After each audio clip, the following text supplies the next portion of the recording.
Bonjour, je suis Edith Paulin, donc je suis la secrétaire générale du syndicat scolaire BCMOS et donc Françoise Truche, ma collègue, qui est la responsable de la restauration scolaire. Alors nous, à la différence un petit peu des Francas de Tarsenais, on est voisins en fait, vraiment tout près, on fonctionne un petit peu sur un autre système. Et pour comprendre ce système, il est important pour moi de vous présenter un petit peu tous les acteurs qui sont regroupés à l'école Gustave Courbet qui est située à Ornans. Donc tout d'abord, c'est le syndicat scolaire intercommunal BCMOS. Donc en fait, c'est un regroupement de plusieurs communes qui sont... Je suis désolée, hein, je vais y arriver, ça va aller. Donc c'est un syndicat scolaire qui regroupe plusieurs communes. B pour Bonnevaux, qui est devenu Ornans, C pour Chassagne, Saint-Denis, la commune de Malbran, la commune d'Ornans et le petit dernier, la commune de Saint-Mézières. Donc, ce syndicat scolaire est représenté par Estelle Bournet, qui est sa présidente. Alors, elle s'excuse de ne pas pouvoir être là aujourd'hui, mais elle est retenue par ses obligations professionnelles. Et ce syndicat a pour compétence donc la compostage scolaire, donc ce qui implique c'est la gestion de l'école publique, donc à savoir le groupe scolaire Courbet. Donc la gestion ça implique une gestion des bâtiments, son entretien, les investissements à court et moyen terme, la gestion du transport scolaire, parce que étant donné qu'on a des communes limitrophes à Ornans, il y a besoin et nécessité d'organiser un transport scolaire. Et ce qui nous intéresse aujourd'hui, la restauration scolaire. Ensuite, donc le syndicat scolaire... Le syndicat scolaire gère le groupe Courbet à Ornans. Donc, il est composé d'une école maternelle et d'une école élémentaire et il accueille au total environ 250 enfants. Ça dépend un petit peu des années. Voilà. Donc, ce groupe scolaire accueille la partie enseignante, tout le corps enseignant, mais également aussi un périscolaire. Donc le périscolaire est une compétence de la commune d'Ornans. Il est intégré à l'école même et on travaille vraiment autant avec le corps enseignant que la restauration collective et le périscolaire, vraiment tous ensemble. Et on a des liens vraiment quotidiens et c'est vraiment important pour notre organisation et puis faire que la restauration scolaire fonctionne bien.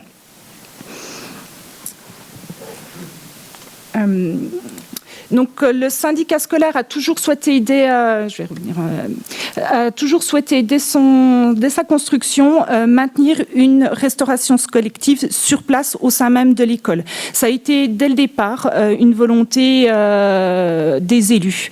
Et les élus actuels continuent à encadrer et à développer cette volonté, ce qui pour eux c'est vraiment la nécessité pour notre école de proposer ce service-là aux familles en cuisinant sur place avec des produits de qualité, avec des produits frais. Voilà, c'est vraiment une priorité pour eux.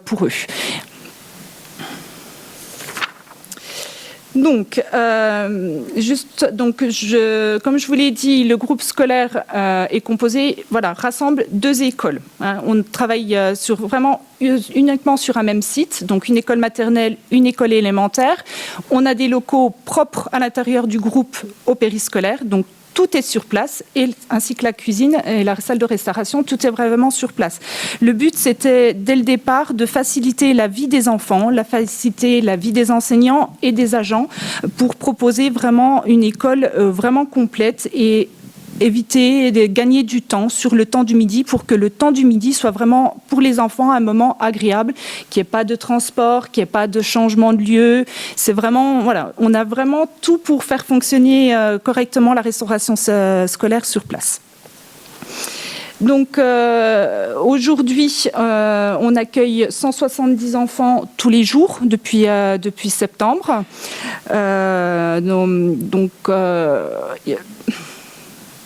Donc voilà, on accueille les enfants, on accueille aussi les animateurs périscolaires qui ont la charge des enfants, de leur encadrement, de leur éveil à la nourriture. Voilà, c'est eux qui gèrent le côté avec les enfants. Et les enseignants aussi participent souvent, prennent leur pas auprès de la restauration scolaire. Donc pour accueillir tout ce petit monde, parce que 170 enfants au quotidien, c'est pas simple, même si on a une très grande salle pour accueillir les enfants, une capacité de 190 enfants à peu près, on a fait le choix, toujours en lien avec le périscolaire, donc vraiment encore une fois, ils sont présents à nos côtés, de mettre en place 2 services, qui permet de réduire les effectifs par service, et de proposer un moment calme, du moins plus calme aux enfants que s'ils étaient tous ensemble.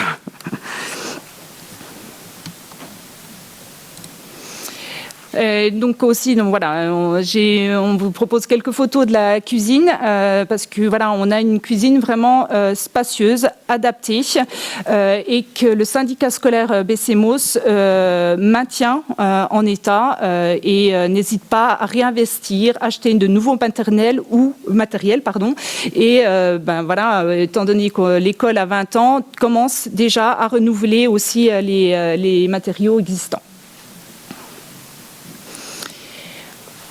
Alors, donc voilà, aussi donc, dans ce service restauration scolaire, on a 3 personnes qui travaillent tous les jours. Un agent technique, une aide cuisinière et donc Françoise qui est la cuisinière, cuisinière en chef. Voilà, elles sont que 3 pour gérer les 170 repas quotidiens.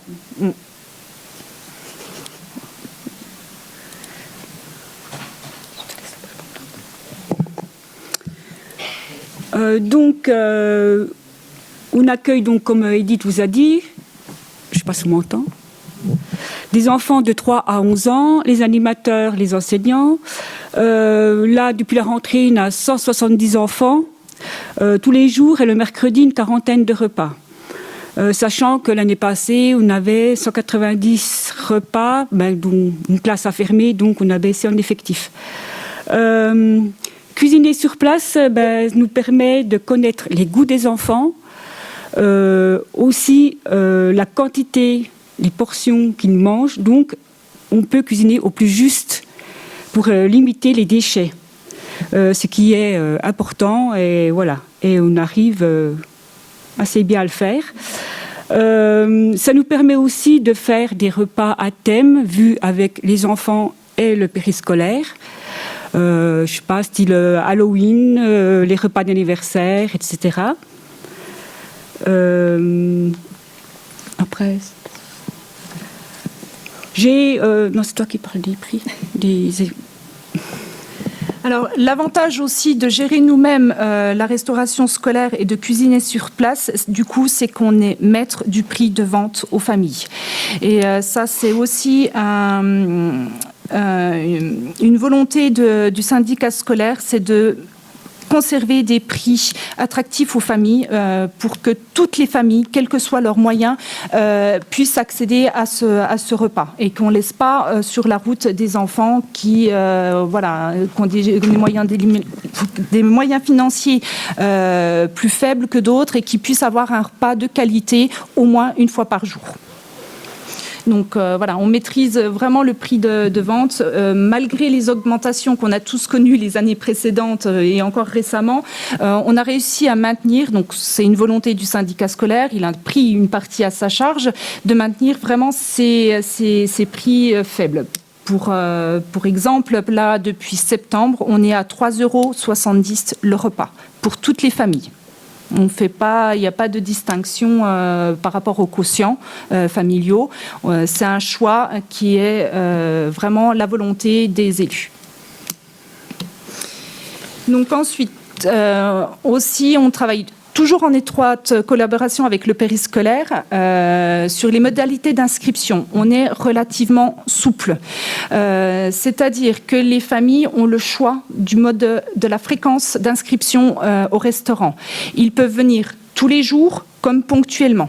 La seule contrainte qu'on impose aux familles, c'est qu'on leur demande un délai d'inscription 48 heures à l'avance. Au-delà des 48 heures, ils ne peuvent plus s'inscrire, en théorie.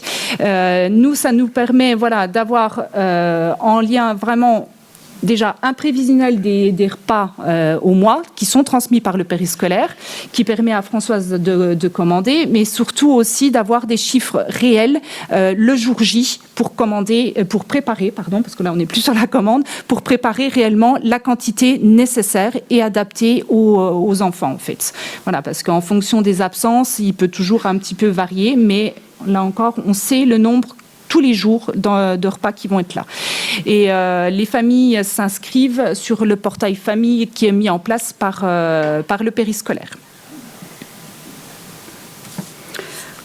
Donc, les commandes sont faites par moi-même, donc en direct avec les fournisseurs, sachant qu'on cuisine principalement des produits frais.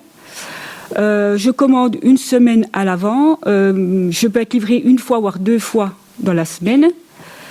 De commander comme ça, ce qui me permet donc d'avoir pas de stock ou très peu. Donc, ça permet à la collectivité de ne pas avoir à sa charge des dépenses liées au stockage. Ça permet aussi de maîtriser la quantité des denrées commandées au plus juste, donc par rapport à l'effectif qu'on m'a fourni, mais également la qualité des produits, si je veux du bio, du local, du labellisé, etc. Donc, je peux facilement appliquer les dispositions de la loi Egalim, mais je peux réajuster. Par exemple, là, il y a 15 jours, on a fait un menu essentiellement bio avec l'association du marché d'Ornans. Voilà. Donc ça, on peut le faire sans problème. J'en profite pour venir là-dessus, surtout que ce menu-là a été l'initiative d'une enseignante de l'élémentaire avec qui en classe elle travaillait justement les circuits courts avec les enfants, et elle nous a fait cette demande de travailler avec les producteurs qui viennent sur le marché d'Ornans tous les samedis matins. Donc c'est quelque chose qui a été mis en place assez rapidement et un petit peu du jour au lendemain. Donc là encore, la réactivité de Françoise et sa capacité d'adaptation aux demandes qui sont faites permet de proposer de tels menus, chose qu'on n'aurait pas pu faire si on n'avait pas la mainmise sur la préparation des repas.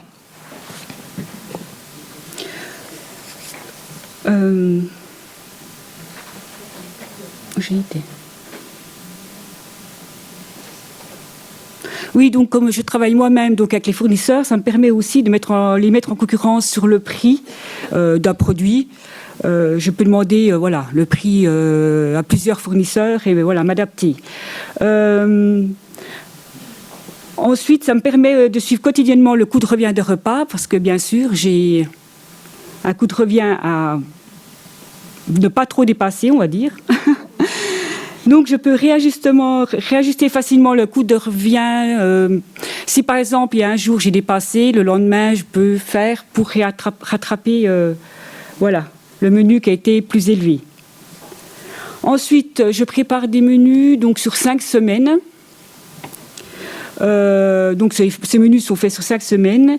S'il y a des imprévus, des fermetures de classe, des grèves, etc., je m'adapte, je corrige, je peux m'adapter en fonction des aléas. Ensuite, il y a un autre avantage de cuisiner sur place, c'est qu'on peut maîtriser les éléments cuisinés. Je pense par exemple aux enfants qui ont un PAI. Donc, suivant le PAI, on s'adapte aussi à eux pour leurs allergies, leur régime particulier, etc. Donc là, juste, on vous a remis un petit exemple d'un menu. Je suis vraiment désolée. On vous a remis un exemple du menu qu'on propose toutes les semaines. Enfin, qu'on change, qu'on réadapte toutes les semaines. Donc aussi, on applique aussi, forcément, on est soumis à la loi Egalim, donc un menu végétarien uniquement une fois par semaine, déjà, totalement, végétarien une fois par semaine. Et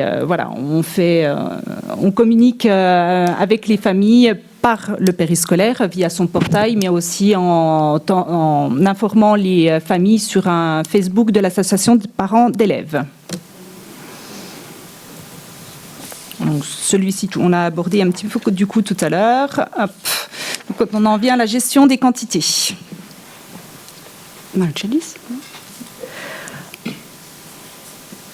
Oui, donc on s'adapte aux quantités en fonction donc, du nombre précis des convives qu'on nous fournit. Donc de là, je sais ce que je dois préparer, donc normalement au plus juste pour ne pas avoir de déchets. C'est donc le périscolaire qui me transmet les chiffres, comme vous aviez dit tout à l'heure. Et ils sont confirmés le matin même, avant que... Voilà, tôt le matin, pour que je puisse m'adapter. Bien sûr, les enfants peuvent... Il y a du rab, hein, c'est pas... Voilà, ils peuvent venir au rab, il n'y a pas de souci. Ils ont à manger, voilà.